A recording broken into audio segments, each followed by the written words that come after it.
Este pasado 12 de febrero se cumplió el límite para que el Congreso, el Poder Legislativo, entregara al Instituto Nacional Electoral las listas de los candidatos a los cargos de jueces, magistrados y ministros que se van a elegir en este próximo 1 de junio.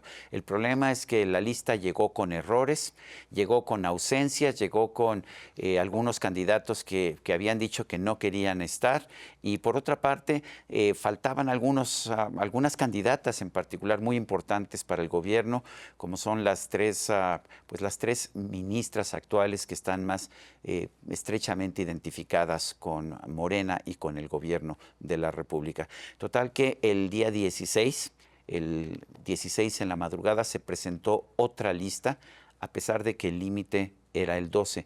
Y estas son solamente algunas de las irregularidades que hemos estado viendo en este tema de las listas de candidatos para la elección judicial.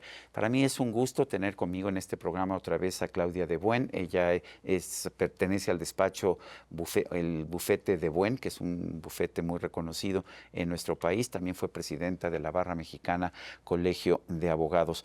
Me da la impresión de que el gobierno reescribió la Constitución para hacer una reforma judicial como la pidió Andrés Manuel López Obrador el 5 de febrero de 2024, pero en los últimos tiempos ha estado violando sistemáticamente las mismas reglas que redactó. Estoy pensando, por ejemplo, que en realidad el Poder Judicial no presentó lista, pero el Senado presentó una lista como diciendo, esta es la lista del Poder Judicial.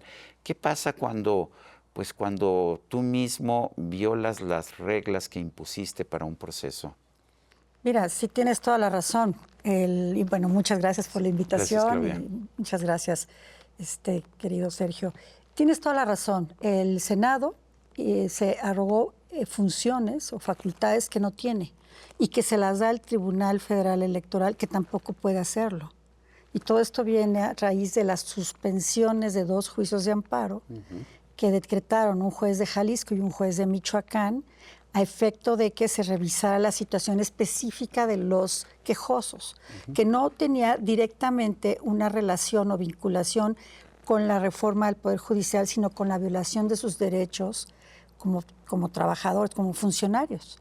Por lo tanto, no eran amparos relacionados en sí mismos con el contenido de la reforma. Bueno, porque Gerardo Fernández Noroña todo el tiempo dice es que no tenían facultades para ofrecer estas suspensiones, para dar estas suspensiones, porque este es un tema electoral. ¿Y tiene el presidente del Senado la capacidad de decidir si un tema es electoral o no? No, porque además ni siquiera es abogado. Entonces no tiene esas facultades, tampoco las tiene el Tribunal Federal Electoral para levantar esas suspensiones como pretendió hacerlo, y tampoco para decirle al Senado que lleve a cabo las funciones que le tocaba al Comité de Evaluación del Poder Judicial de la Federación, que es lo que hizo.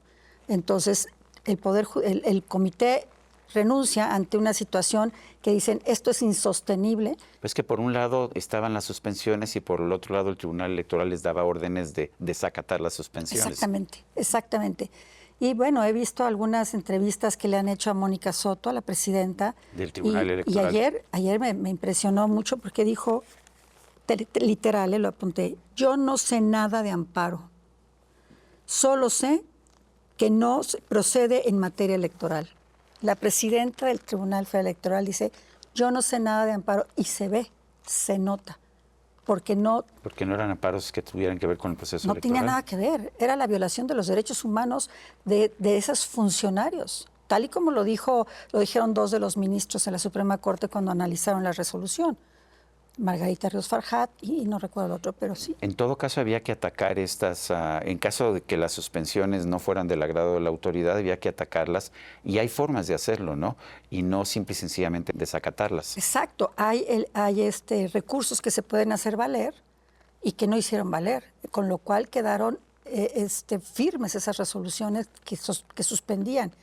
Pero lo que no se puede es darle a un poder que no tiene, a una entidad que no tiene esas facultades, dárselas o que se las dé a sí mismo y empezar a dar instrucciones de cómo llevar a cabo, todo en contra de la Constitución, porque claramente dice la reforma que no se debe de interpretar sin obedecer a la letra. Además, porque Y la están interpretando. y eso se lo pusieron ellos, ¿no? Claro, lo pusieron ellos para evitar que la Suprema Corte hiciera interpretaciones contrarias a sus deseos, ¿no? Y al hacerlo así, no podía haber interpretado ni el tribunal ni el Senado lo que decía la reforma. Tenía que haber a rajatabla, vamos. Y si se decía que el Poder Judicial era el que tenía que someter su lista sobre la base de la lista preparada por el Comité de Evaluación, eso se debió haber hecho. Y Así si no, es. no debió haber habido lista. No debe haber habido lista porque así es como lo señala la reforma, o sea, la nueva, digamos, las nuevas reglas. Y deberían de haber dejado sin lista la del Poder Judicial, porque así lo señala. Pero decidieron que no, que pobres de los candidatos o de los aspirantes. Que eran además muchos de los candidatos de las ministras de Morena. Por supuesto, y del ministro Arturo Sí. Saldívar, exministro en retiro, que tampoco es en retiro, ministro que renunció. Sí. ¿verdad? Y bueno, Que por renunció a un supuesto. puesto que constitucionalmente no se puede renunciar, No, es ¿verdad? renunciable. Sí. No se prevé la renuncia. Se prevé la separación por causas de fuerza mayor, más no la renuncia. Así es. ¿Qué pasa ahora? ¿Qué pasa? ¿Cuál es la situación jurídica que podemos esperar si se cambió la Constitución, se establecieron nuevas reglas y quienes cambiaron la Constitución ahora están desacatando sus propias reglas? Bueno, están incurriendo en un delito que tiene penalidad en el Código Federal penal, digamos, y tendrían que ser sancionados, pero pues ellos tienen el control, mi querido O sea, el Sergio. poder vale más que la ley, no les van a salir con el cuento de que la ley es la ley. Pues aquí ya la ley no existe, o sea, existe la voluntad del anterior presidente y la forma en la que los funcionarios actuales, tanto los legisladores como el Poder Ejecutivo, están queriendo interpretar las cosas con el apoyo de las 3 ministras que simpatizan con el movimiento de Morena. Entonces, ¿qué pasa? Pues sí, deberían de someterse a un juicio político quienes necesitan pasar por un juicio político para poder ser juzgados. Pero ellos mismos no se van a ahorcar, ¿verdad? No se van a... ¿Significa esto que estamos ingresando a una era de gobierno de facto? De gobierno de facto, sí, yo digo que sí. Porque eso pasa cuando no tienes leyes o cuando las leyes no se acatan. Cuando las leyes no se acatan, es un gobierno de facto y las consecuencias son terribles. Estamos en un momento crítico de la historia del país, en un parteaguas que con un daño profundo, aunque se regresara, digamos, a la legalidad, al respeto a los derechos humanos y al Estado de Derecho, a mí me parece que va a ser muy difícil lograr enderezar el barco que ya se está hundiendo desde el punto de vista jurídico. Lo que nos dicen los miembros de este movimiento de la Cuarta Transformación es que al contrario, que a partir del 1 de junio vamos a tener por primera vez justicia en nuestro país. ¿Qué piensas? No, de ninguna manera.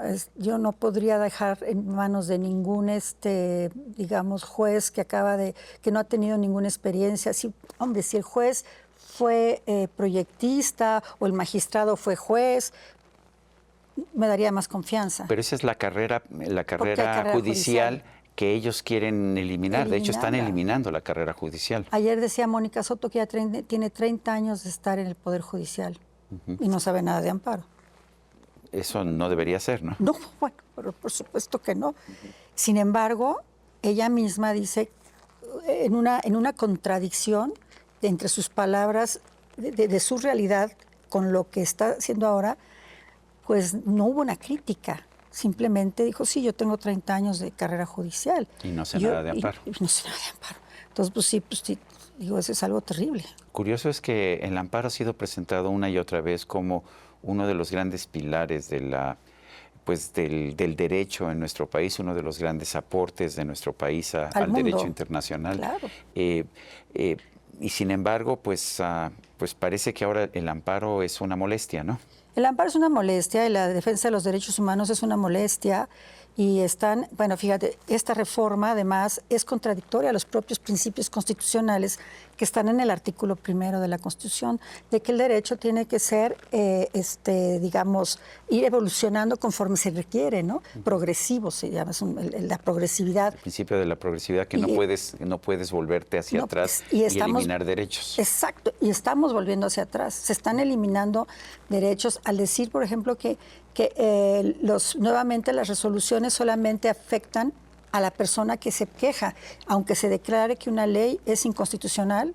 O sea, si yo me quejo de que se violaron mis derechos, gano mi juicio de amparo, a todas las demás personas sí les pueden seguir violando sus derechos. Claro, por supuesto. Les pueden seguir violando sus derechos porque ya regresamos a ese estatus que era antes de la reforma del 11. Que fue una reforma muy defendida por Arturo Saldívar, curiosamente. Yo recuerdo que él señalaba una y otra vez que ya México no podía estar aislado, que tenía que respetar los derechos humanos tal y como lo establecían los tratados internacionales de los cuales nosotros hemos formado parte.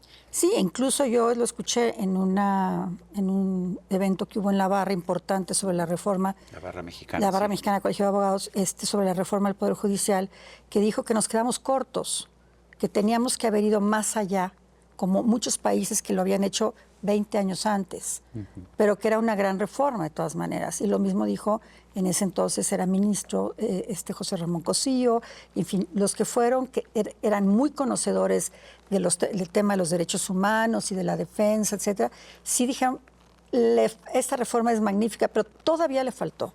Imagínate, ahora vamos de regreso por el mismo... Si no mal recuerdo, cuando Arturo Saldívar era presidente de la Corte, presentó una reforma, hizo una reforma al Poder Judicial y dijo que con esa reforma se acababa la corrupción y el nepotismo que había existido con anterioridad. ¿Qué pasó con esa reforma? ¿No acabó con el nepotismo y la corrupción? No pasó nada, simplemente se reacomodaron los órganos, se crearon tribunales de apelación, en fin, pero no pasó mayor cosa con la reforma.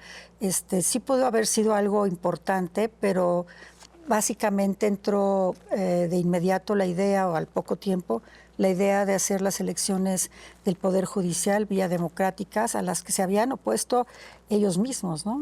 Que habían dicho que no podía de ser, y sin embargo ahora es parte de... Recuerdo a Loretta Ortiz específicamente diciendo que a ella le había tocado un caso o estar en un panel con un juez de Estados Unidos que dijo abiertamente que había condenado a un inocente mexicano porque pues exonerarlo le hubiera afectado en sus perspectivas electorales. Imagínate. Sí, eso lo dijo Loretta Ortiz, yo lo escuché. Yo no lo había escuchado, pero es tremendo. Y ahora en la Feria Internacional del Libro de Guadalajara. Fíjate, y ahora lo están haciendo.